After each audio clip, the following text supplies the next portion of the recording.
महाराष्ट्र में टूट गया महाविकास आघाड़ी का क्या गठबंधन। उद्धव ने 17 योद्धाओं का ऐलान किया है। 2024 की सियासी जंग, उद्धव सेना पूरी तरीके से तैयार और महाविकास आघाड़ी में सीट बंटवारे पर क्या गांठ पड़ गई है, ये एक अहम सवाल इस वक्त खड़ा हो चुका है। महाराष्ट्र में महाविकास आघाड़ी संकट में नजर आ रहा है। शिवसेना उद्धव गुट ने बुधवार को 17 कैंडिडेट्स का ऐलान किया, जिनमें 3 सीटों पर कांग्रेस के दावेदार टिकट का इंतजार कर रहे थे।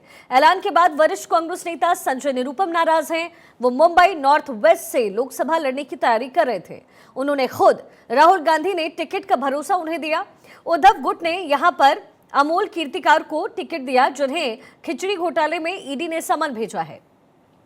मुंबई साउथ सेंट्रल और सांगली सीटों पर भी कांग्रेस के नेता टिकट मिलने की उम्मीद कर रहे थे। वंचित बहुजन अघाड़ी वीबीए नेता प्रकाश अंबेडकर ने भी एमवीए से अलग लोकसभा चुनाव अकेले लड़ने का फैसला किया। उन्होंने बुधवार को 8 कैंडिडेट्स के नामों का ऐलान किया और इनके अलावा स्वाभिमानी शेतकरी संगठन के अध्यक्ष पूर्व सांसद राजू शेट्टी ने एमवीए के साथ गठबंधन करने से साफ तौर पर इनकार किया। एमवीए ने हातंकले की सीट शेट्टी को देने का प्रस्ताव दिया था और इसी बीच एनसीपी शरद पवार गुट की भी बैठक चल रही है। पार्टी प्रमुख शरद पवार ने अपने घर पर यह बैठक बुलाई है। मुंबई की उत्तर पश्चिम सीट पर शिवसेना उम्मीदवार के विरोध में शरद गुट के कार्यकर्ताओं ने जमकर विरोध प्रदर्शन भी शुरू कर दिया है। अब आपको 3 ऐसी सीटें बताते हैं जहां उद्धव गुट के प्रत्याशी उतारने के बाद से कांग्रेस में नाराजगी है। ठाकरे गुट के लोकसभा प्रत्याशियों के नामों के ऐलान के बाद कांग्रेस के वरिष्ठ नेता संजय निरुपम नाराज हो गए। निरुपम मुंबई नॉर्थ वेस्ट से चुनाव लड़ने की तैयारी कर रहे थे। राहुल गांधी ने उन्हें इस सीट से चुनाव लड़ाने का भरोसा भी दिलाया। अब इस सीट पर ठाकरे गुट के अमोल कीर्तिकर को टिकट दे दिया गया है। दूसरी सीट है मुंबई साउथ सेंट्रल, जहां उद्धव ठाकरे ने अपने करीबी राज्यसभा सदस्य अनिल देसाई को मुंबई साउथ सेंट्रल से टिकट दिया। यहां से मुंबई कांग्रेस अध्यक्ष वर्षा गायकवाड़ चुनाव लड़ना चाहती थी और ये सीट तब चर्चा में आई जब वर्षा के पिता स्वर्गीय एकनाथ गायकवाड़ ने तत्कालीन लोकसभा स्पीकर मनोहर जोशी को हराया। तीसरी सीट है सांगली की, जहां कांग्रेस विश्वजीत कदम को प्रत्याशी बनाना चाहती थी। उद्धव गुट ने यहां पर चंद्रहार पाटिल को टिकट दे दिया और इसके बाद कांग्रेस के नाराज नेता सोनिया गांधी से मिलने दिल्ली पहुंचे। अंबेडकर की वंचित बहुजन अघाड़ी सांगली सीट से ओबीसी बहुजन पार्टी के प्रकाश अन्ना शेंडगे को मैदान में उतारेगी, जिससे कांग्रेस और शिवसेना यूबीटी दोनों के लिए मुश्किलें बढ़ सकती हैं। चौथी सीट है संभाजीनगर, जहां पर उद्धव गुट के भीतर ही नाराजगी हो गई है। यहां से विधान परिषद में नेता प्रतिपक्ष अंबादास दानवे चुनाव लड़ना चाहते थे और यहां चंद्रकांत खैरे को टिकट मिलने से दानवे भी नाराज हैं। हालांकि उन्होंने ये भी कहा कि वो पार्टी के लिए काम करते रहेंगे। उन्होंने शिवसेना उद्धव गुट छोड़ने की बात को खारिज कर दिया है। महाराष्ट्र की लोकसभा सीटों को लेकर एमबीए की तरफ से यानी महाविकास आघाड़ी की तरफ से लगातार कहा जा रहा था कि इनके बीच में सब कुछ सही चल रहा है, हम लोग सही पटरी पर हैं, कहीं पर भी कोई गड़बड़ी नहीं हो सकती है। लेकिन जैसे ही उद्धव ठाकरे वाली शिवसेना की तरफ से लिस्ट जारी की गई 17 उम्मीदवारों का, उसके बाद मानो भूचाल सा आ गया है। भूचाल सा इसलिए तो कि आगे आप कहना सही गलत नहीं होगा, कारण साफ है कि कांग्रेस की बात करें, एनसीपी शरद पवार गुट की बात करें, इन सभी 2 पार्टियों ने जमकर विरोध कर दिया है उस उद्धव ठाकरे वाली शिवसेना का कि उन्होंने बिना सोचे समझे या बिना सलाह मशवरा कहे इस तरीके से लिस्ट जारी कर दिया है। कुछ सीटों को लेकर उनको विरोध है, कांग्रेस को साफ तौर पर 3 सीटों को लेकर विरोध है। सबसे अहम जो है सांगली सीट की बात करें, उसके अलावा उत्तर पश्चिम की बात करें, उसके अलावा मुंबई दक्षिण मध्य की बात करें, यह 3 सीटों पर कांग्रेस को बड़ा विरोध है कि कांग्रेस चाह रही है कि यह 3 सीटें कांग्रेस को मिले। वहीं मुंबई में खासतौर से उत्तर पूर्व सीट जो कि ईशान्य मुंबई के नाम जाना जाता है, उस सीट पर संजय दिना पाटिल का ऐलान कर दिया है शिवसेना की तरफ से, उद्धव ठाकरे की तरफ से। लेकिन वह सीट एनसीपी चाहती थी, एनसीपी का पहले से वहां चुनाव लड़ा जाता रहा है और एनसीपी चाहती थी कि वह सीट उसे मिले, क्योंकि मुंबई की 6 लोकसभा सीटों में से कम 1 सीटें एनसीपी को मिले। इस बात पर सहमति चल रही थी, बातचीत हो रही थी, लेकिन बिना ऐलान किए, बिना तीनों पार्टियों के ऐलान किए उद्धव ठाकरे की तरफ से ऐलान हो गया। उसके बाद से यहाँ पर मुंबई में शरद पवार की मौजूदगी में मीटिंग हो रही है, पार्लियामेंट संसदीय बोर्ड की मीटिंग हो रही है। उस मीटिंग के दौरान बाहर ही बड़े पैमाने पर उनके लोग विरोध कर रहे हैं और साफ तौर पर मांग कर रहे हैं कि किसी तरीके से इस सीट पर बदला जाए, यानी यह एनसीपी को सीट मिले, शिवसेना उद्धव ठाकरे अपने फैसले पर बदलें। तो कहीं ना कहीं एक बड़ा विरोध चल रहा है और लगातार प्रोटेस्ट भी चल रहा है और इस बात पर मांग की जा रही है कि जो उत्तर और पूर्व वाली सीट है, जिस वक्त आपको बता दूं वर्तमान में मनोज कोटक बीजेपी कोटे से सांसद हैं और उस सीट पर एनसीपी मांग कर रही है और शिवसेना ने वहां पे अपना उम्मीदवार खड़ा कर दिया है। तो कहीं ना कहीं उम्मीदवार खड़ा करने के बाद से लेकर एक बड़ा विरोध दिखाई पड़ रहा है। एनसीपी के तमाम नेता, जो अस्थायी नेता, वो आक्रामक दिखाई पड़ रहे हैं और साफ साफ यह कह रहे हैं कि यहाँ पर राखी जाधव करके यहाँ पर एक नेता है, उस नेता को अगर टिकट मिलता है तो जाहिर सी बात है कि एनसीपी की एक बड़ी जीत होगी। इस बात पर लगातार विरोध चल रहा है। कैमरामैन रमेश के साथ अभिषेक शर्मा, भारत 24 मुंबई से। अभिषेक मेरे सहयोगी इस वक्त मेरे साथ कनेक्ट हो गए हैं। अभिषेक, इस वक्त महाराष्ट्र में ये कैसी स्थिति बनती हुई नजर आ रही है? क्योंकि देखिए, कोशिश तो पूरी की जा रही है, महाविकास आघाड़ी ने कोशिश बहुत की कि किसी भी तरीके से सीट शेयरिंग को लेकर के सहमति बने, लेकिन अब खबर ये भी मिल रही है कि इस समय खुद शरद पवार नाराज बताए जा रहे हैं। तो फिर महाराष्ट्र में ये जो फूट पड़ रही है, इसके लिए जिम्मेदार कौन? और बिल्कुल सही कहा आपने। बिल्कुल देखिए, भारत 24 के पास इस जानकारी, हमारे पास बहुत बड़ी जानकारी है जिसमें शरद पवार बिल्कुल नाराज है। शरद पवार ने जो अभी पार्लियामेंट्री कमेटी की जो मीटिंग लिया है, संसदीय बोर्ड की मीटिंग लिया है, उसमें खुलकर नाराजगी जाहिर की है उद्धव ठाकरे के खिलाफ। उद्धव ठाकरे बल्कि कांग्रेस से भी नाराज है, दोनों पार्टियों से नाराज है। दोनों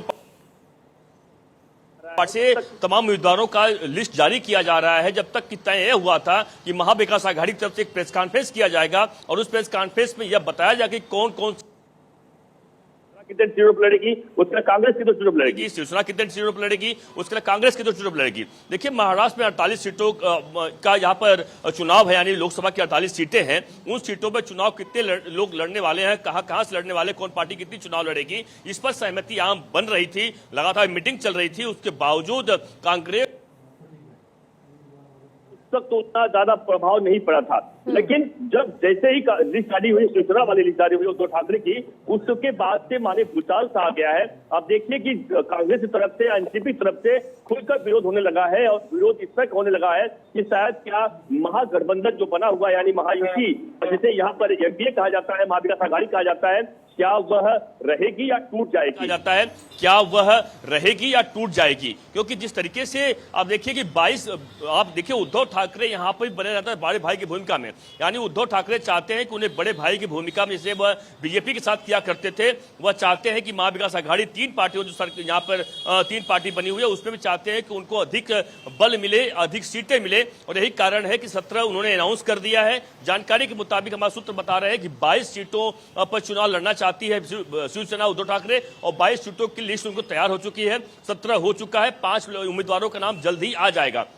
यह बात हुई उद्धव ठाकरे की। वहीं अगर हम कांग्रेस की बात करें, करीबन 15 से 16 सीटों पर चुनाव लड़ना चाहती है, खुद कांग्रेस लड़ना चाहती है। वहीं एनसीपी की बात करें, एनसीपी की जो पहले कहा जा रहा था 5 से 6 सीट चुनाव लड़ेगी, इतना ही नहीं बल्कि आज शरद पवार की मौजूदगी में 10 सीटों के ऊपर बातचीत हुई है। 10 सीटों पर चुनाव लड़ना चाहती है एनसीपी। मुंबई में से 1 सीट मांग रही है, जो 6 लोकसभा सीट है, जो मुंबई में जो संजय दिना पाटिल को टिकट दिया गया है, उस जगह से टिकट बल्कि एनसीपी को दिया जाए। एक राखी जाधव करके एनसीपी की नेता है, कद्दावर नेता है, उस इलाके से आती हैं। वह चाहती कि उन्हें टिकट मिले, एनसीपी की वह सीट पहले रही भी है और वह चाहते हैं कि जीत के आ जाएगा। तो तमाम ऐसे जो समीकरण देखिए महाविकास आघाड़ी बन रहे हैं, वह ठीक नहीं है। एक तरफ बात देखिए, प्रकाश आंबेडकर जो वंचित बहुजन आघाड़ी, जिसका आप रिपोर्ट हम दिखाई रहे थे, उन्होंने साफ साफ ऐलान कर दिया कि हम तो अब महाविकास आघाड़ी दूर हो चुके हैं, हमारा कोई इनसे अब दूर दूर तक रिश्ता नहीं है। लेकिन उन्होंने इतना ही नहीं बल्कि अपने खुद से ही तकोला के साथ साथ 8 उम्मीदवारों का नाम का घोषणा कर दिया कि ये हमारे लोग चुनाव यहां से लड़ने वाले हैं। और इस बीच जैसे ही वंचित विकास बहुजन आघाड़ी की तरफ से ऐलान होता है, एनसीपी की तरफ से या फिर कांग्रेस तरफ से और शिवसेना तरफ से लगातार कहा जा रहा है कि नहीं, हमारे साथ रहे, हम चाहते हैं कि साथ में रहें और साथ में चुनाव लड़े। कारण साफ बता रहा हूं आपको कि इसलिए जरूरत हो पड़ी है क्योंकि मनोज जारंगे पाटिल, आपको याद होगा वही मनोज जारंगे पाटिल है जिस तरीके से मराठा आंदोलन को किस तरीके से एक नई दिशा दी थी, कई जगहों पर तोड़फोड़ आगजनी तक हुई थी।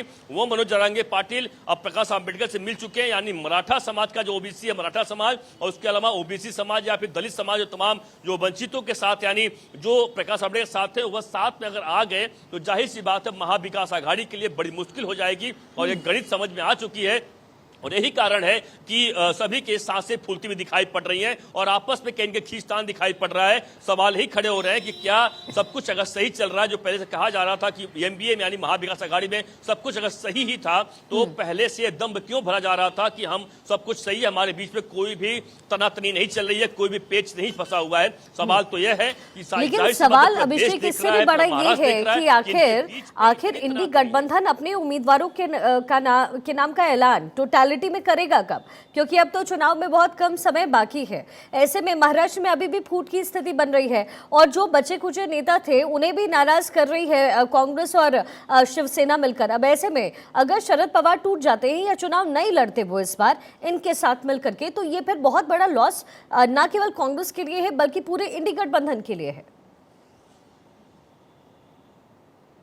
बिल्कुल सही कहा आपने। बिल्कुल देखिए यही कारण है कि अगर हम यही महायुति की बात करें, एनडीए की बात कर ले, एनडीए की तरफ से अभी भी उन लोगों ने पूरी तरीके से लिस्ट जारी नहीं की, सिवाय बीजेपी के किसी और पार्टियों ने, या फिर हम एनसीपी की बात करें अजीत पवार या एकनाथ शिंदे वाली शिवसेना, इन लोगों ने अब तक आधिकारिक रूप से कहीं पर भी ऐलान नहीं किया है। भले ही दबी जुबान से या अंदर खाने में तमाम नाम सामने आ चुके हैं जो भारत 24 ने देश को दिखाया है, लेकिन आप समझिए कि इस तरीके से इन लोगों ने बिना प्रेस कॉन्फ्रेंस किए, देखिए तय बात बिल्कुल यही हुई थी कि एक साथ प्रेस कॉन्फ्रेंस किया जाएगा, ज्वाइंट प्रेस कॉन्फ्रेंस होगा, उस प्रेस कॉन्फ्रेंस पे हम ऐलान करेंगे कि कौन कौन सीटों चुनाव लड़ेगा। और कारण ये देखिए संजय निरुपम जो मुंबई के कद्दावर नेता कहे जाते हैं, वह मुंबई उत्तर पश्चिम से चुनाव लड़ना चाहते हैं, जहां से गजानन कीर्तिकर शिवसेना के इस वक्त सांसद हैं, यानी जो शिंदे गुट के साथ हैं, उन्हीं पर अमोल कीर्तिकर यानी उनके बेटे को चुनाव लड़ाया जा रहा है, जिनको आज ईडी की नोटिस मिल चुकी है। और इसी कारण संजय निरुपम ने साफ साफ कह दिया है कि उसकी किसी सूरत में अमोल कीर्तिकर का हम सपोर्ट नहीं करने वाले। कारण साफ है कि वे घोटालेबाज हैं, खिचड़ी घोटाले में उनका नाम आ चुका है, हम तो उनका समर्थन करने वाले नहीं है। यानी कांग्रेस का जो लोकल कैडर है जो लोकसभा में आता है वह किसी तरह विरोध कर रहा है, सपोर्ट नहीं करेगा। तो आप समझ सकते हो संजय निरुपम ने एक हफ्ते का अल्टीमेटम दिया है कि एक हफ्ते के अंदर सब कुछ अगर बात नहीं बनती है तो वह उनके पास रास्ता खुला है, यानी संकेत उन्होंने दे दिया है कि आने वाले समय में किसी और पार्टी के साथ मिलकर वो चुनाव लड़ेंगे। हमारे सूत्र बता रहे हैं, बता दूं आपको भारत 24 के जरिए देश को कि संजय निरुपम की बातचीत लगातार एकनाथ शिंदे से चल रही है, सूत्र हमें बता रहे हैं, और वह चाह रहे हैं कि एकनाथ शिंदे की तरफ से सीट पर चुनाव लड़ जाएंगे और एकनाथ शिंदे के शिवसेना वाली सीट पर चुनाव लड़ते हैं। जाहिर सी बात है अमोल कीर्तिकर के लिए बड़ी मुश्किल होगी, महाविकास आघाड़ी के लिए बहुत मुश्किल होगी। यह लगातार सूत्र हमें बता रहे हैं, बातचीत चल रही है और संजय निरुपम इस बात का मन बना चुके हैं। इतना ही नहीं, वर्षा गायकवाड़ जो मुंबई कांग्रेस अध्यक्ष हैं वह भी जाहिर सी बात नाराज दिखाई पड़ रही हैं। इसी बीच लोकसभा चुनाव के लिए छत्तीसगढ़ में कांग्रेस के सामने चुनौतियों का पहाड़ खड़ा है। बीजेपी मोदी के चेहरे की सबसे बड़ी ताकत को ही चुनाव में भुनाना चाहती है। साल 2019 में बीजेपी के पास 11 में से 9 और कांग्रेस के पास केवल 2 सीटें थीं, इसलिए कांग्रेस के पास खोने के लिए बहुत कुछ नहीं है और ये चुनाव एक अवसर की तरह है। लेकिन बीजेपी के पास प्रदर्शन बरकरार रखने की बड़ी चुनौती है। प्रदेश में हाल ही में हुए विधानसभा चुनाव में बीजेपी ने मोदी की गारंटी, भ्रष्टाचार के मुद्दे, हिंदुत्व कार्ड और लोक लुभावन वादों के दम पर बड़ी जीत दर्ज की। इस समय बीजेपी के पास छत्तीसगढ़ की 90 विधानसभा सीटों में से 54 सीटें हैं। अपने खास कार्यक्रम प्योर पॉलिटिक्स में आज हम आपको लोकसभा चुनाव में बीजेपी और कांग्रेस की ताकत, कमजोरी, अवसर और खतरे के बारे में विश्लेषण करके बताने वाले हैं। सबसे पहले प्रधानमंत्री मोदी का चेहरा और उनकी लोकप्रियता की बदौलत पिछले साल के विधानसभा चुनाव में पार्टी की जीत में बहुत बड़ा योगदान दिया। 2018 की विधानसभा में कांग्रेस ने पूर्ण बहुमत से सरकार बनाई। विधानसभा में कांग्रेस के दबदबे के बावजूद 2019 के लोकसभा चुनाव में बीजेपी ने 9 सीट पर कब्जा किया। 11 में से 9 सीट पर जीत भी मोदी की मजबूत छवि के दम पर ही मिली। विष्णुदेव साय की नई सरकार ने राज्य में महिलाओं को आर्थिक सहायता और किसानों को इनपुट सहायता सहित मोदी की गारंटी को पूरा करना शुरू किया। इस चुनाव में भी बीजेपी के लिए मोदी का चेहरा ही सबसे बड़ी ताकत है। वही बात कमजोरी की अगर की जाए तो विधानसभा चुनाव में भूपेश बघेल के चेहरे के सामने 3 बार के मुख्यमंत्री रमन सिंह को राज्य में चेहरे के रूप में देखा जा रहा था। बीजेपी के लिए अवसर की अगर बात की जाए तो पिछले भूपेश बघेल के नेतृत्व वाली सरकार के दौरान कथित घोटालों को लेकर के कांग्रेस के खिलाफ लोगों का गुस्सा दिखा। पहली पंक्ति के कांग्रेस नेताओं के बीच कथित मतभेद हुआ। बात बीजेपी की अगर खतरे की करें तो प्रदेश में भले ही बीजेपी ने सरकार बना ली हो, लेकिन बीजेपी के नेतृत्व वाली केंद्र सरकार पिछले 1.5-2 साल से छत्तीसगढ़ में महंगाई, बेरोजगारी और यात्री ट्रेनों के परिचालन में अनियमितता जैसे मुद्दों पर आलोचना का सामना कर रही है। कुछ मौजूदा सांसदों का टिकट काटा गया है। इनमें कुछ ने तो खुलकर के इसका विरोध किया, जो इलेक्शन के दौरान बीजेपी के लिए खतरा बन सकते हैं। तो ये जो है पूरा समीकरण है। लेकिन अब प्रदेश के अंदर कांग्रेस के अंदर क्या स्थिति है, एक नजर उस पर भी डालते हैं। पिछले साल हुए विधानसभा चुनाव में कांग्रेस को बीजेपी के हाथों करारी हार का सामना करना पड़ा, ये आप जानते हैं। कई क्षेत्रों में कथित घोटाले, वरिष्ठ नेताओं के बीच मतभेद और आदिवासी वोटों का बीजेपी के पक्ष में झुकाव को इसके नुकसान के कारणों में से एक माना गया। कांग्रेस की नजर लोकसभा चुनाव में राज्य में वापसी करने और नुकसान की भरपाई करने पर है। वहीं बात कांग्रेस के ताकत की जाए तो पिछली कांग्रेस सरकार की कल्याणकारी योजनाएं, छत्तीसगढ़ियावाद और पूर्व मुख्यमंत्री भूपेश बघेल की माटीपुत्र नेता के रूप में लोकप्रियता। पिछले 5 सालों में पार्टी ने बूथ स्तर पर अपना संगठनात्मक ढांचा और मजबूत किया। लेकिन बात कमजोरी की करें तो राज्य इकाई में गुटबाजी और अंदरूनी कलह पिछली बघेल के नेतृत्व वाली सरकार पर कई घोटाले में आरोप लगाते रहे। इस चुनाव में अवसर देखें तो चुनाव प्रचार के लिए बीजेपी की केंद्रीय पार्टी नेतृत्व पर निर्भरता और राज्य में एक मजबूत चेहरे की गैर मौजूदगी सबसे ज्यादा अवसर कांग्रेस को देती नजर आई। और बात खतरे की करें तो सरकार जाने के बाद कार्यकर्ताओं का असंतोष खुल करके सामने आ रहा है।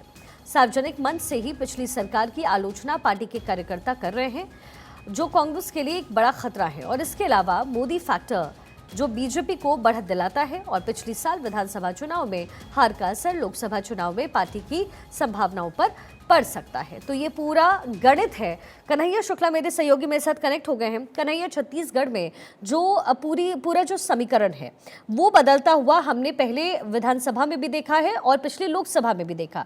सबसे बड़ी चुनौती इस वक्त बीजेपी के पास ये है कन्हैया कि जो 9 सीटें बीजेपी ने हासिल की 11 में से, वो 9 पर बीजेपी रिटेन करे या फिर 9 से थोड़ा और ऊपर जाए। ये सबसे बड़ी चुनौती इस वक्त बीजेपी के पास है। देखिए, मैं आपको बता दूं कि बीजेपी जो है वो बहुत ही संगठित पार्टी है। अगर हम 2019 की बात करें, 2019 के लोकसभा चुनाव में भारतीय जनता पार्टी ने यहाँ पर 9 सीटों पर कब्जा किया था, जिसमें कांग्रेस की सरकार यहाँ पर राज्य में बनी हुई थी और बहुत ही बड़े पैमाने पे कांग्रेस जीत करके आई थी। लेकिन फिर भी लोकसभा चुनाव में वो 2 सीटों से ऊपर सीट को नहीं जीत पाए।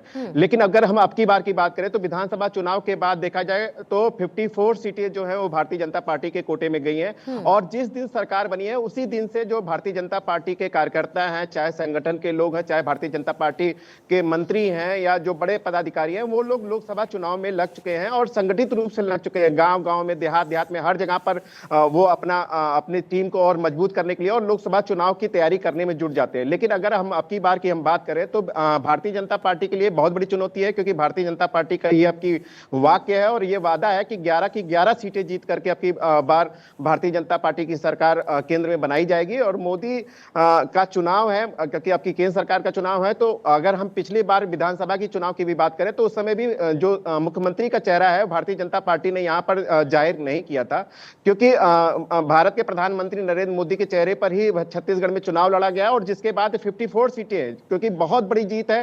तो अगर लोकसभा में अगर इस तरीके की भारतीय जनता पार्टी की जो स्थिति अगर खराब होती है तो निश्चित रूप से जो यहाँ के नेता हैं, जो यहाँ के प्रभारी हैं, उनके ऊपर बातें जरूर उनके ऊपर उठेंगे। इसीलिए अगर देखा जाए तो भारतीय जनता पार्टी की पूरी सरकार, चाहे भारतीय जनता पार्टी के पूरे कार्यकर्ता इस समय जो है लोकसभा चुनाव के लिए जुट चुके हैं। और वहीं हम कांग्रेस की अगर हम बात करें तो कांग्रेस की जो सरकार है वो अब की बात जिस तरीके से विधानसभा में उसका रिजल्ट आया था, उसके बाद एक हताशा की जो तस्वीर है वो आसपास के इलाकों में देखी जा सकती है। भूपेश बघेल एक बड़ा चेहरा है। भूपेश बघेल 5 साल यहाँ पे मुख्यमंत्री रहे, लेकिन सिर्फ भूपेश बघेल के चेहरे पर लोकसभा में जीत दिलाना ये कांग्रेस के लिए बहुत चुनौतीपूर्ण महत्वपूर्ण है, क्योंकि इस समय यहाँ पर राज्य में भारतीय जनता पार्टी की सरकार है। जो भी स्थितियां बनती हैं, चाहे हम रैलियों की स्थिति की बात करें, चाहे हम आसपास के जो प्रचार प्रसार की स्थिति की बात करें, तो वहां पर कांग्रेस के जो कार्यकर्ता है वो एकजुट नहीं हो पा रहे हैं, क्योंकि यहाँ पर दोनों तस्वीरें साफ देखी जा सकती है। भारतीय जनता पार्टी का अगर कोई भी सम्मेलन होता है, भारतीय जनता पार्टी की कोई भी प्रचार प्रसार का कोई भी रैली होती है, तो उसमें देखा जाता है कि संगठित रूप से एकजुटता देखी जा सकती है, लेकिन कांग्रेस में एकजुटता नहीं देखी जा सकती, क्योंकि कई ऐसे आरोप लग रहे हैं कि जिस तरीके से कांग्रेस की हार हुई है, उसमें बड़े जो शीर्ष के नेता हैं, चाहे भूपेश बघेल हो या और उनके जो मंत्री है, उनके ऊपर भी कार्यकर्ताओं की उपेक्षा का इस तरीके का आरोप लग रहा है। तो इस तरीके की जो तस्वीरें यहाँ पर देखी जा सकती हैं, लेकिन कांग्रेस के लिए ये बहुत बड़ी चुनौती है, क्योंकि लोकसभा में अगर कांग्रेस अपनी अगर सीटें और बढ़ाती नहीं है, 2 से और ज्यादा सीटें लेकर के नहीं आती है, तो निश्चित रूप से आने वाले दिनों में कांग्रेस का जो चीजें यहाँ पर देखी जा सकती थी, यहाँ पर जो कांग्रेस का जो जनाधार देखा जा सकता था, वो कम होता नजर आएगा। ठीक है कन्हैया, बहुत बहुत शुक्रिया इस तमाम इन्फॉर्मेशन के लिए।